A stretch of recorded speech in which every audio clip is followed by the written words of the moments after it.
Di balik riuhnya pertempuran dan gema kemenangan Perang Dunia II, tersembunyi sebuah babak kelam yang jarang diungkap ke permukaan. Saat dunia mengenang kekejaman Nazi dan eksperimen biologi mengerikan yang mereka lakukan, sebuah cerita lain tak kalah mengerikan justru terpendam dalam bayang-bayang sejarah Asia Timur. Ini adalah kisah tentang Unit 731, sebuah nama yang hampir terlupakan namun menyimpan rahasia-rahasia kelam dan eksperimen-eksperimen biologi yang jauh melampaui batas kemanusiaan. Di sebuah fasilitas rahasia di Manchuria, Jepang membangun sebuah laboratorium neraka, di mana manusia menjadi kelinci percobaan dalam eksperimen brutal yang menguji batas-batas sains dan etika.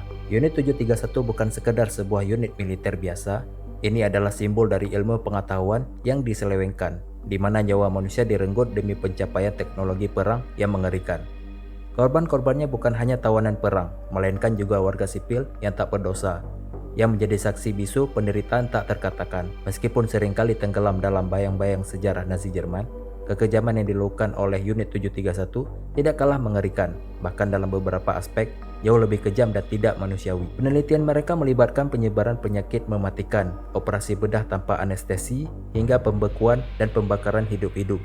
Semua dilakukan dengan dalih kemajuan ilmu pengetahuan dan keunggulan militer. Pada awal abad ke-20, dunia tengah berubah dengan cepat. Kekaisaran Jepang yang sebelumnya terisolasi mulai menancapkan kukunya di Asia Timur dengan ambisi besar, yaitu menaklukkan wilayah dengan memperkuat kekuasaannya sebagai kekuatan dunia. Di tengah gegap gempita perluasan wilayah, lahir sebuah institusi yang kelak menjadi salah satu bab paling kelam dalam sejarah militer. Didirikan pada tahun 1939 di Harbin, ibu kota Manchuria yang saat itu dikuasai Jepang. Unit 731 bukanlah sebuah laboratorium medis biasa. Di bawah komando Letnan Jenderal Shiro Ishii, seorang ahli medis militer yang fanatik, fasilitas ini berubah menjadi markas rahasia penelitian senjata biologis dan eksperimen manusia yang brutal dan tak berberi kemanusiaan. Motivasi di balik pendirian Unit 731 berakar pada keinginan Jepang untuk memenangkan perang dengan cara apapun, termasuk mengembangkan senjata biologis yang dapat mematikan musuh tanpa harus berperang secara langsung di medan tempur. Dalam bayangan para pemimpin militer Jepang, eksperimen ini akan memberikan keunggulan strategis yang menentukan dalam konflik yang semakin memanas. Namun, ambisi itu dibayar mahal dengan harga nyawa manusia. Unit 731 mengoperasikan sebuah pabrik kematian di balik tembok tinggi dan penjagaan ketat, di mana para ilmuwan militer melakukan eksperimen yang melanggar segala norma kemanusiaan. Tawanan perang, warga sipil, dan bahkan orang-orang yang dicap sebagai musuh negara dijadikan objek percobaan dalam skala masif. Eksperimen yang dilakukan tidak hanya terbatas pada penelitian penyakit menular, tetapi juga pengujian berbagai teknik penyebaran bakteri dan virus yang mematikan. Mereka menyuntikkan pes, kolera, antraks, dan berbagai penyakit mematikan lainnya secara langsung ke tubuh manusia yang hidup. Mengamati penderitaan mereka secara langsung. Semua dilakukan tanpa rasa belas kasihan, dengan alasan demi kemajuan ilmu pengetahuan dan kemenangan militer. Unit ini juga memiliki laboratorium rahasia di bawah tanah, di mana eksperimen sadis yang lainnya berlangsung. Di sana, para korban dibekukan hidup-hidup, kemudian dibakar atau diiris tanpa anestesi, demi mempelajari efek ekstrim suhu pada jaringan hidup. Operasi-operasi bedah dilakukan dengan kejam dan tanpa rasa kemanusiaan, memperlihatkan bagaimana ambisi kekaisaran telah mengikis batas-batas moral dan etika. Walaupun keberadaan unit ini dirahasiakan dengan ketat, kabar-kabar tentang kekejaman yang terjadi perlahan mulai tercium. Namun, dunia internasional bahkan sebagian besar rakyat Jepang sendiri tidak pernah sepenuhnya mengetahui luasnya kebrutalan ini selama bertahun-tahun. Banyak dari korban bahkan tidak pernah tercatat dalam sejarah, dan nama-nama mereka hilang dalam kabut waktu.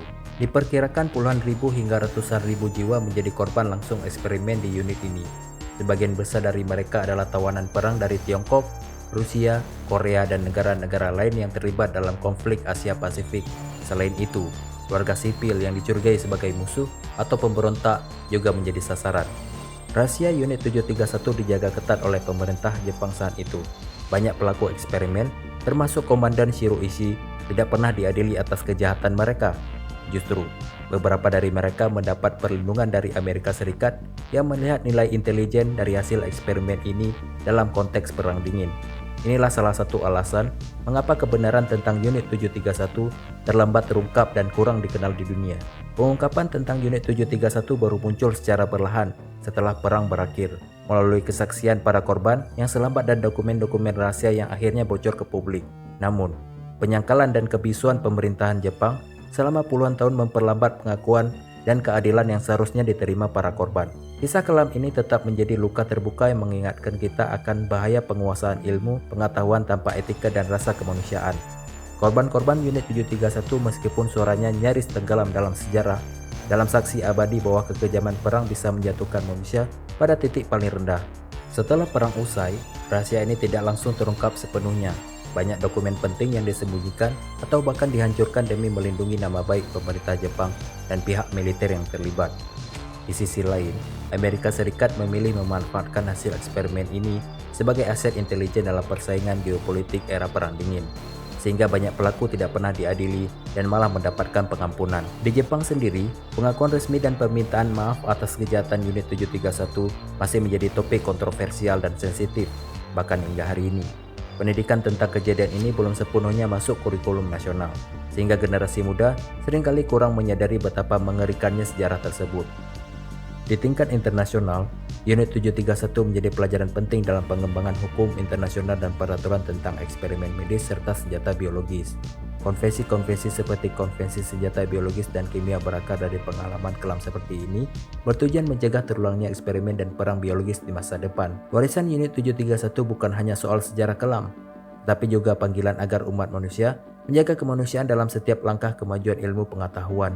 Ini adalah peringatan agar etika selalu menjadi pelindung agar tragedi serupa tak pernah terjadi kembali.